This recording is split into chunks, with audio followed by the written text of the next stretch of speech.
So I wanted to see how he tackled his shadows, and what I found completely changed the way I approached tone and changed the way I painted. Leonardo used to address the shadows separately from the colors. In order to give depth to his paintings, he used to paint his shadows first using a technique called grisaille, which consisted of painting his picture in black and white and all the shades of grey in between.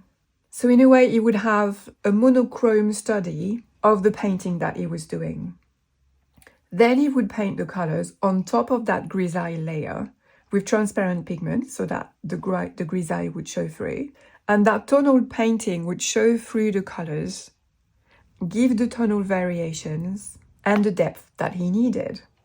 The idea was that separating tone from color helps seeing form more clearly as the eye gets trained in identifying the light and shade separately from the actual hue. So this was my starting point because I liked the idea, coming back to the pear, that once I've painted the shadows, I'm going to use the same color for the pear here and here. Whether it's in light or in the shadows, the pear will be the same color. And it's the underpainting of shadows that will give the tone, not using different colors for different parts of the pear. So that suited me a lot better. It made a lot more sense to me. However, Leonardo was painting in oils on canvas. So he was using black and white. And in that context, it worked well. With a black and a white, he could mix every grey in between. But as I work mainly in watercolors, I don't use black and white pigments.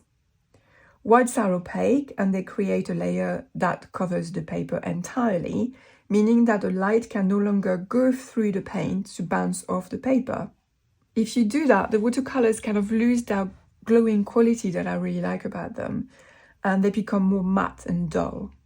As for black, most blacks are transparent, but they're usually made of things that have been charred to give that black dust. So it can be bones or wood, but the result is always quite dusty and quite flat. For other types of art or different media, I think it can work. For example, I use black when painting landscapes in oils. But watercolors are so delicate that any texture in the paint affects them a lot.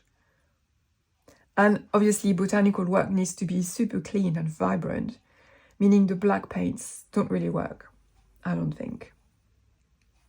Most ready-made greys are made of a black pigment mixed with another color to soften it, like Payne's grey or Davies grey, or even neutral tint is usually a mix of black and purple. So the black pigment is still there in the mix, and using these greys will affect the painting in the same way as using pure black wood. It's just there's another color mixed into it. But it's still there. So I kept Leonardo's idea of painting the shadows first as an underpainting underneath the colors, but I had to find a way to replace the black and white pigment.